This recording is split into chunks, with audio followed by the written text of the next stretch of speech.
नमस्कार, आप देख रहे हैं डीडी न्यूज का विशेष सांकेतिक भाषा समाचार। आपके साथ मैं हूं पराक्रम सिंह शेखावत और मेरे साथ हैं हमारी सांकेतिक भाषा की सहयोगी दीपाली। समाचार की शुरुआत करेंगे सुर्खियों के साथ।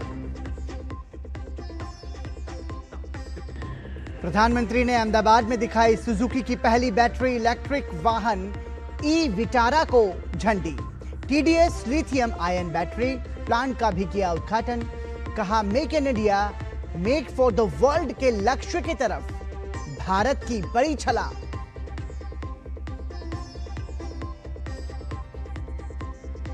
अट्ठाईस अगस्त की शाम को जापान और चीन की 4 दिवसीय यात्रा पर रवाना होंगे प्रधानमंत्री नरेंद्र मोदी। जापान के प्रधानमंत्री के साथ 15वें भारत जापान वार्षिक शिखर सम्मेलन में लेंगे हिस्सा। चीन के राष्ट्रपति के निमंत्रण पर एससीओ शिखर सम्मेलन में लेंगे भाग।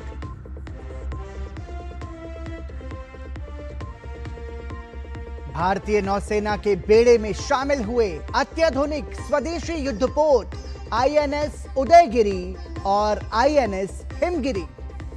रक्षा मंत्री राजनाथ सिंह ने कहा, आत्मनिर्भर भारत के सपने को साकार करती है ये उपलब्धि।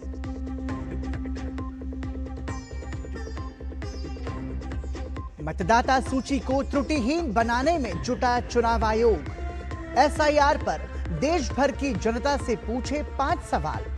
मतदाता सूची को शुद्ध बनाने के कार्य में नागरिकों के सहयोग का आह्वान। और जम्मू कश्मीर, हिमाचल, उत्तराखंड के कई इलाकों में भारी बारिश ने मचाई तबाही। राजस्थान, पंजाब और बिहार में भारी बारिश का कहर। ज्यादातर नदियां उफान पर, लोगों को सतर्क रहने की सलाह।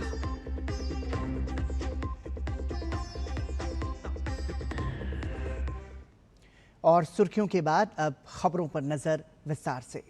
प्रधानमंत्री नरेंद्र मोदी ने अहमदाबाद के हंसलपुर स्थित सुजुकी मोटर प्लांट में 2 ऐतिहासिक विकास कार्यों का उद्घाटन किया। ये ऐतिहासिक पहल भारत के हरित परिवहन के वैश्विक केंद्र के रूप में उभरने को दर्शाती है और साथ ही मेक इन इंडिया और आत्मनिर्भर भारत के प्रति प्रधानमंत्री की प्रतिबद्धता को भी आगे बढ़ाती है। मेक इन इंडिया की सफलता के एक प्रमुख उदाहरण के रूप में प्रधानमंत्री ने सुजुकी के पहले वैश्विक रणनीतिक बैटरी इलेक्ट्रिक वाहन बीईवी ई विटारा का उद्घाटन किया और झंडी दिखाई। इस दौरान प्रधानमंत्री ने सुजुकी की प्रदर्शनी का भी विस्तृत जायजा लिया। भारत में निर्मित इन बीईवी का निर्यात यूरोप और जापान जैसे उन्नत बाजारों सहित 100 से अधिक देशों में किया जाएगा।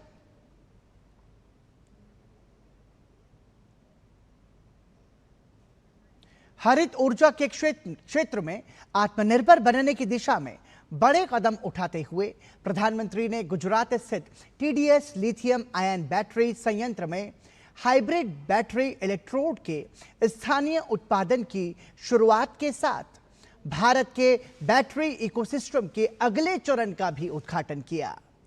तोशिबा, डेंसो और सुजुकी का संयुक्त उद्यम ये संयंत्र घरेलू विनिर्माण और स्वच्छ ऊर्जा नवाचार को बढ़ावा देगा।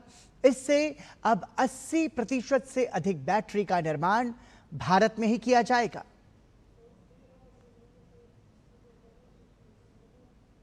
प्रधानमंत्री नरेंद्र मोदी ने कहा कि हाइब्रिड बैटरी इलेक्ट्रोड मैन्युफैक्चरिंग की शुरुआत भारत और जापान के बीच मित्रता को एक नया और मजबूत आयाम प्रदान कर रही है। ये वैश्विक कंपनियों के भारत पर बढ़ते भरोसे को दर्शाता है। साथ ही ई विटारा के निर्यात की शुरुआत से मेक इन इंडिया मिशन को और अधिक बल मिल रहा है, जिससे भारत वैश्विक इलेक्ट्रिक वाहन विनिर्माण के क्षेत्र में अग्रणी बन रहा है। सुजुकी जापान भारत में मैन्युफैक्चरिंग कर रही है और जो गाड़ियां बन रही है वो वापस जापान को एक्सपोर्ट की जा रही है।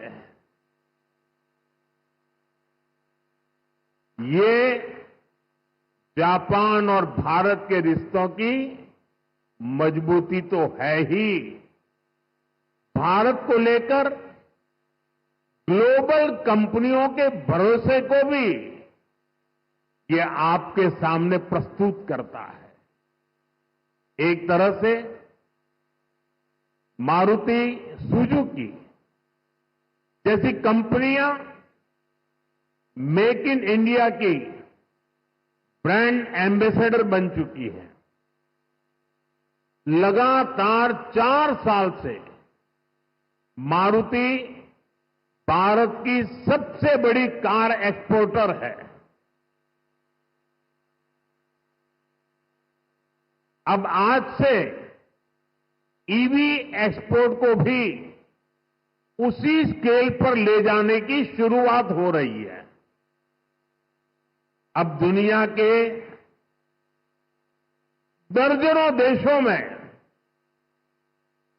जो ईवी चलेगी उसमें लिखा होगा मेड इन इंडिया। प्रधानमंत्री नरेंद्र मोदी इस महीने के अंत में 2 देशों का दौरा करेंगे। इस कड़ी में प्रधानमंत्री पहले जापान और फिर चीन का दौरा करेंगे। यात्रा के बारे में जानकारी देते हुए विदेश सचिव विक्रम मिस्री ने बताया कि प्रधानमंत्री 28 अगस्त को जापान की आधिकारिक यात्रा पर जाएंगे। 29 और 30 अगस्त को वो जापान के प्रधानमंत्री शिगेरू इशिबा के साथ 15वीं वार्षिक भारत जापान शिखर बैठक करेंगे।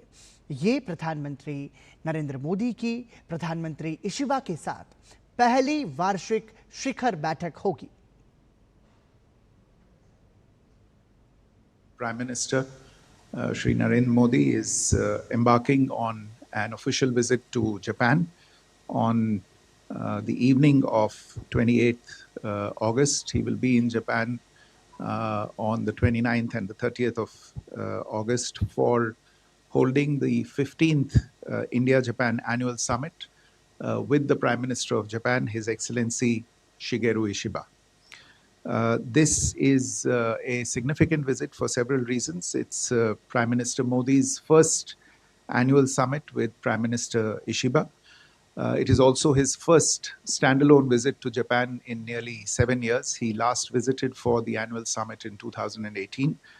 Since then, of course, he has visited Japan, but that has been for multilateral engagements and other ceremonial events. So this will be a visit that will be fully dedicated to the bilateral agenda between India and Japan. This is also Prime Minister's 8th visit to Japan since he took office in 2014 and reflects the very high priority that this particular relationship has foreign relations.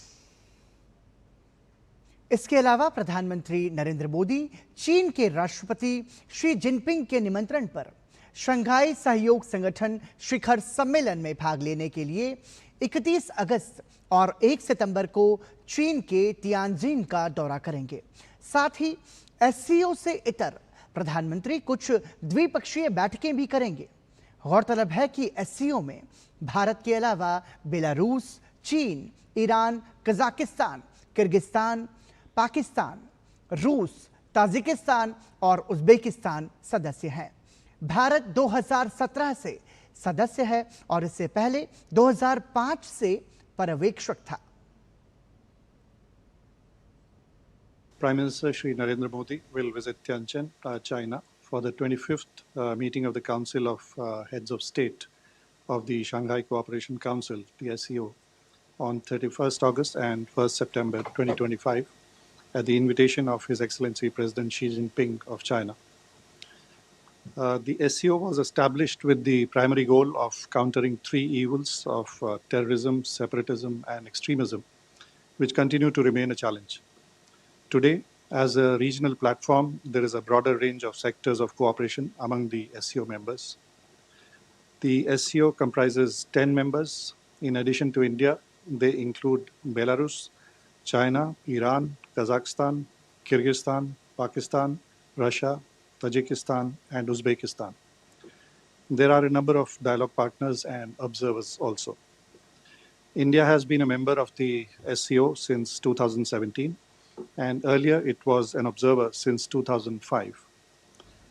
During the period of its membership, India has held the chair of the SCO Council of Heads of Government in 2020 and of the SCO Council of Heads of State during 2022-2023.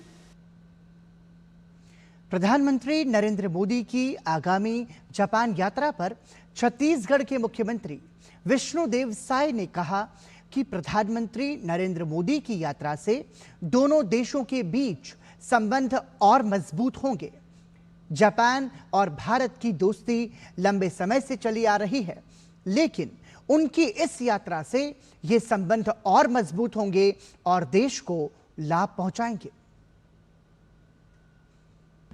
हमारे देश के यशस्वी प्रधानमंत्री श्री नरेंद्र मोदी जी बहुत जल्दी Japan आ रहे हैं और उनके आने से जो मित्रता है जापान और भारत की, तो वर्षों पुरानी है, लेकिन उनके आने से फिर उसमें प्रगाढ़ता आएगी और कई महीने में फायदा होगा देश को। यहाँ से निवेश को बढ़ावा मिलेगा उनके आने से हमारे देश में, और कई तरह के स्किल डेवलपमेंट का काम होगा हम लोग। और फिलहाल रुकेंगे एक ब्रेक के लिए, आप बने रहिए हमारे साथ।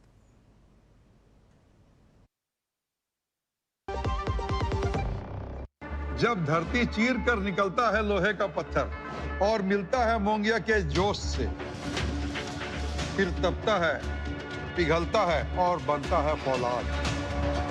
अब होता है सरिया सारी खूबियों के साथ। मोंगिया स्टील, मजबूत देश का मजबूत सरिया। ब्रेक के बाद एक बार फिर आपका स्वागत। आप देख रहे हैं डीडी न्यूज का विशेष सांकेतिक भाषा समाचार। हिंद महासागर में भारत की ताकत और ज्यादा बढ़ गई है। रक्षा मंत्री राजनाथ सिंह की उपस्थिति में आंध्र प्रदेश के विशाखापत्तनम स्थित बेस में आज 2 अत्याधुनिक project 17A multi mission stealth frigate Udaygiri और हिमगिरी को नौसेना में शामिल किया गया है।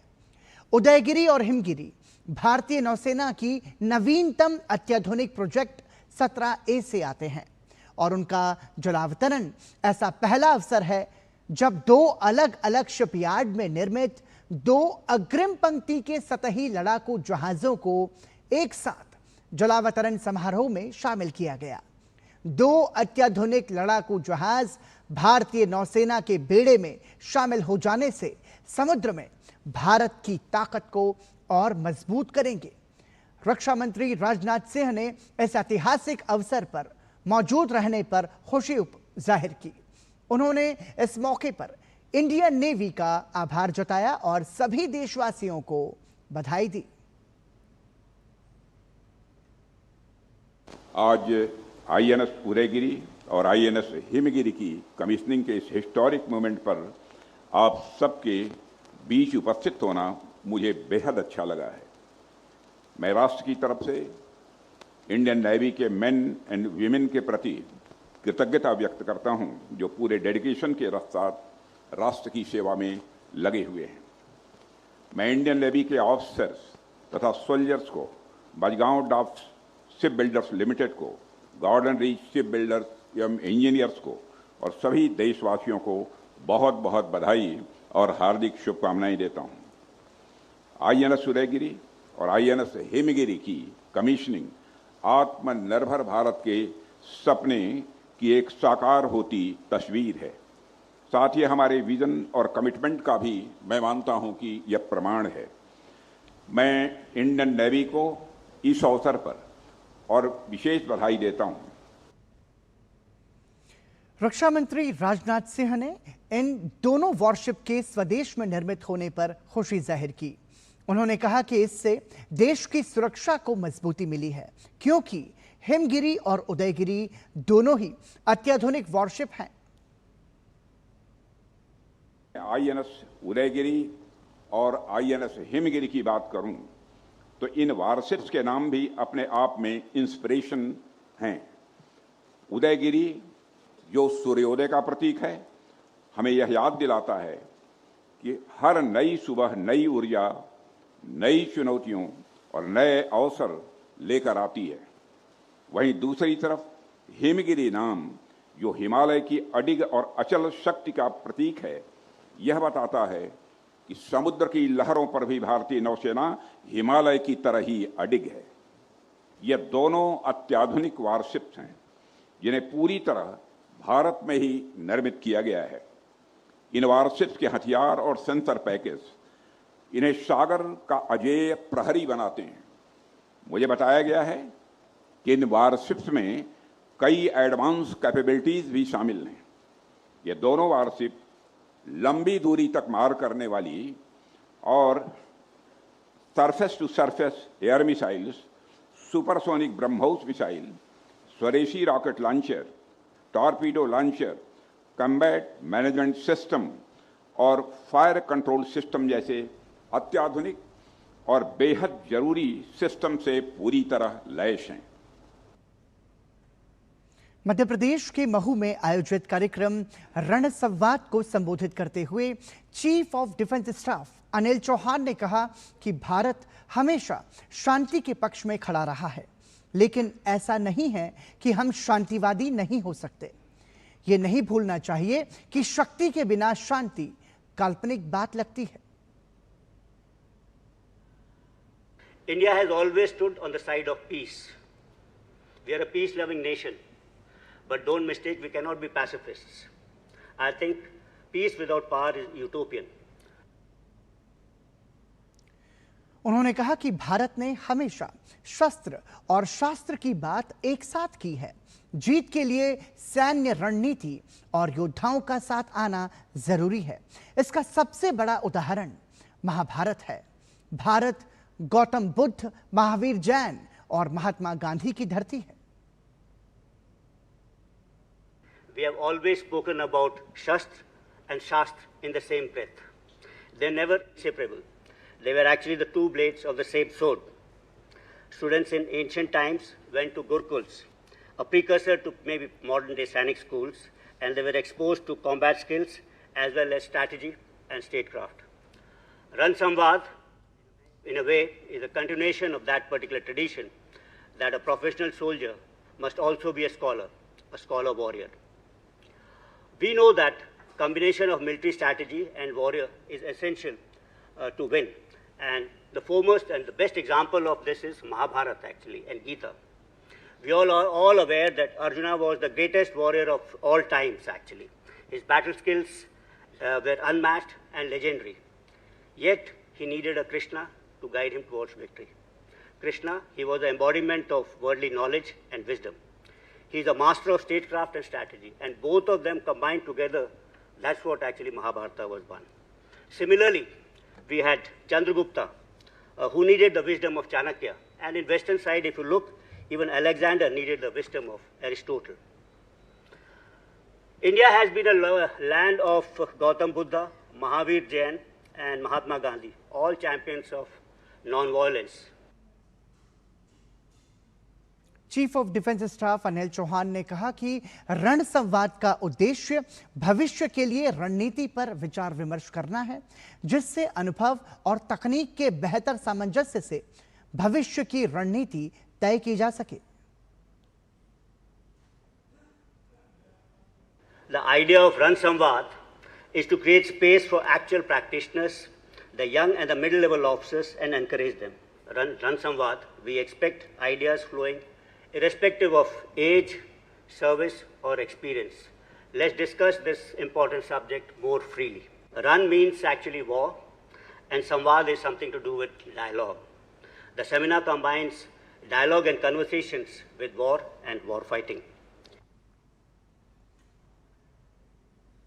केंद्रीय गृह मंत्री अमित शाह ने नई दिल्ली में गृह मंत्रालय के सीमा प्रबंधन विभाग द्वारा आयोजित 2 दिवसीय वाइब्रेंट विलेजेस प्रोग्राम कार्यशाला के उद्घाटन सत्र को मुख्य अतिथि के तौर पर संबोधित किया। गृह मंत्री अमित शाह ने इस अवसर पर वाइब्रेंट विलेजेस प्रोग्राम का लोगो भी लॉन्च किया।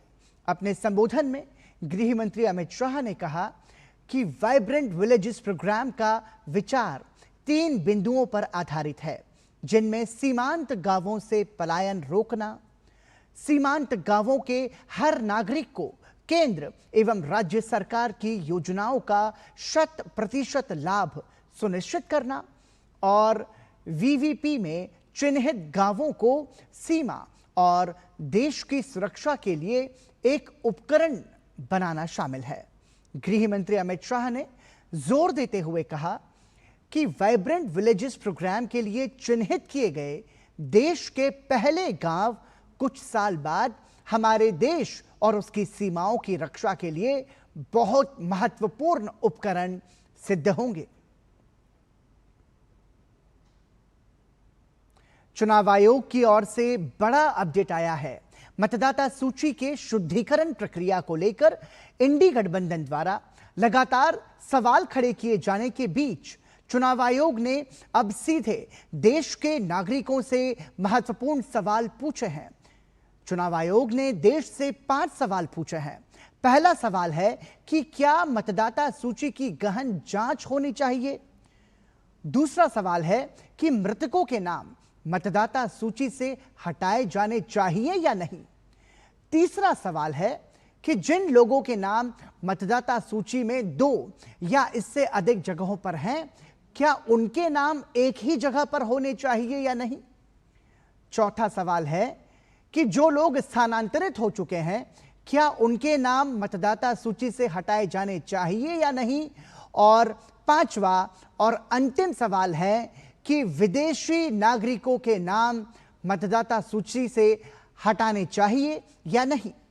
चुनाव आयोग ने यह भी कहा कि अगर नागरिकों का उत्तर हां में है तो फिर चुनाव आयोग को मतदाता सूची को शुद्ध बनाने के इस कठिन कार्य को सफल बनाने में नागरिक अपना सहयोग दें। हिमाचल प्रदेश में भारी बारिश का दौर लगातार जारी है। मौसम विभाग की तरफ से रेड अलर्ट के बाद मनाली में बीती रात को भारी बारिश हुई और अब भी जारी है। ऐसे में ब्यास नदी चंडीगढ़ मनाली नेशनल हाईवे पर बहने लगी थी। प्रदेश में भारी बारिश से जनजीवन अस्त व्यस्त हो गया है। भारी बारिश से मनाली के कई क्षेत्रों में बाढ़ जैसे हालात बन गए हैं। फिलहाल बारिश से राहत मिलने के आसार कम हैं। उधर 8 जिलों में स्कूल कॉलेज बंद कर दिए गए हैं। कई जगहों पर भारी बारिश और भूस्खलन की वजह से कई वाहन पानी में बह गए हैं।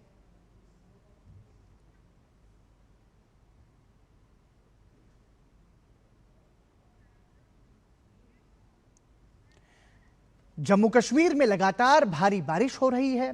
सारी नदियां उफान पर हैं और चेतावनी स्तर के ऊपर बह रही हैं। अधिकांश हिस्सों में बारिश के कारण लोगों पर मौसम की मार पड़ रही है।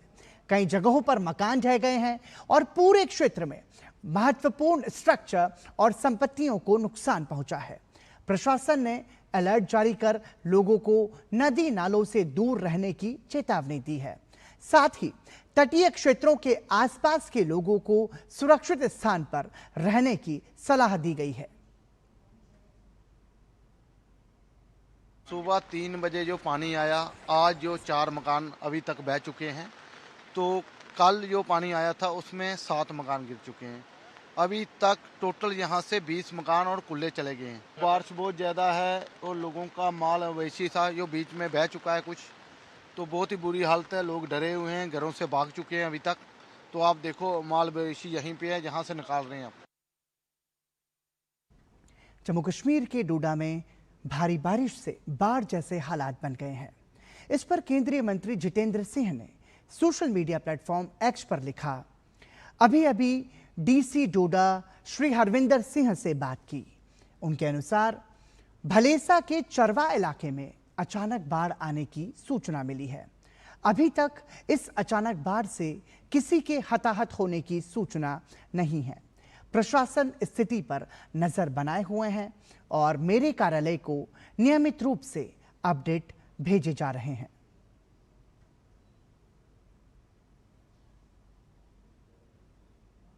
जम्मू कश्मीर के डोडा में भारी बारिश से बाढ़ जैसे हालात, केंद्रीय मंत्री जितेंद्र सिंह ने सोशल मीडिया पर जानकारी दी है। और आपको बता दें कि लद्दाख में पिछले 24 घंटे से रुक रुक कर बारिश जारी है। अगस्त के महीने में इतनी बारिश साल 1973 के बाद दर्ज की गई है। मौसम विभाग के अनुसार सोमवार शाम 4 बजे तक 44 मिलीमीटर बारिश दर्ज की गई है। मौसम विभाग ने आगामी 24 घंटे के लिए भी लगातार बारिश की संभावना जारी की है। इसके साथ ही लद्दाख के ऊंचे इलाकों में बर्फबारी भी हो रही है। और आपको बता दें कि कोखारदोंगला दर्रे, चांगला दर्रे और अन्य प्रमुख सड़कों पर यातायात को नियंत्रित करने के लिए विशेष बल तैनात किया गया है। सड़कों पर फिसलन के कारण एक तरफा यातायात की अनुमति दी गई है। बारिश से सामान्य जनजीवन भी बहुत अधिक प्रभावित हुआ है। श्रीलंका में पूर्व राष्ट्रपति रानिल विक्रमसिंघे के खिलाफ होने वाली सुनवाई से पहले कोलंबो फोर्ट मजिस्ट्रेट कोर्ट के आसपास सुरक्षा कड़ी कर दी गई है। पूर्व राष्ट्रपति रानिल विक्रमसिंघे को सरकारी धन के दुरुपयोग के आरोप में शुक्रवार को गिरफ्तार कर लिया गया था। संयुक्त विपक्ष के सदस्यों के साथ उनके सैकड़ों समर्थक उनकी रिहाई की मांग को लेकर अदालत के पास प्रदर्शन कर रहे हैं। उनके समर्थन में उमड़ी भीड़ को देखते हुए बड़ी संख्या में पुलिस और विशेष कार्यबल के जवानों को तैनात किया गया है। विक्रमसिंघे, जो फिलहाल रिमांड पर हैं और नेशनल हॉस्पिटल में इलाज करा रहे हैं, जिससे आज उनकी अदालत में पेशी की संभावना बेहद कम है। अधिकारियों ने मीडिया को बताया कि अगर मजिस्ट्रेट निर्देश देते हैं तो जूम के जरिए उनसे संपर्क करना एक विकल्प है। इस बीच राजनीतिक समूहों ने पूर्व राष्ट्रपति के साथ एकजुटता दिखाने के लिए कोलंबो में कई रैलियां करने की घोषणा की है। लोकसभा अध्यक्ष ओम बिरला ने कोटा में दादाबाड़ी स्थित 1.5 करोड़ रुपए की लागत से तैयार CHC के नवीन OPD ब्लॉक का लोकार्पण किया। इस नए OPD ब्लॉक में 100 प्रकार की चिकित्सा जांचों की सुविधाएं उपलब्ध होंगी और एम्बुलेंस की व्यवस्था भी की गई है। इसके अलावा 195 करोड़ रुपए की लागत से कोटा में कैंसर हॉस्पिटल और मदर एंड चाइल्ड हॉस्पिटल का निर्माण किया जाएगा। इस मौके पर लोकसभा अध्यक्ष ओम बिरला ने कहा कि आने वाले समय में कोटा को चिकित्सा का बड़ा हब बनाया जाएगा। उन्होंने कहा कि बड़े शहरों में मिलने वाली सारी चिकित्सा सुविधाएं अब कोटा के न्यू मेडिकल कॉलेज अस्पताल में उपलब्ध होंगी।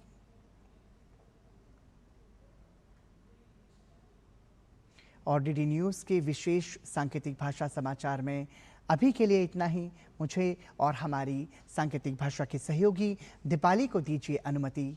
नमस्कार।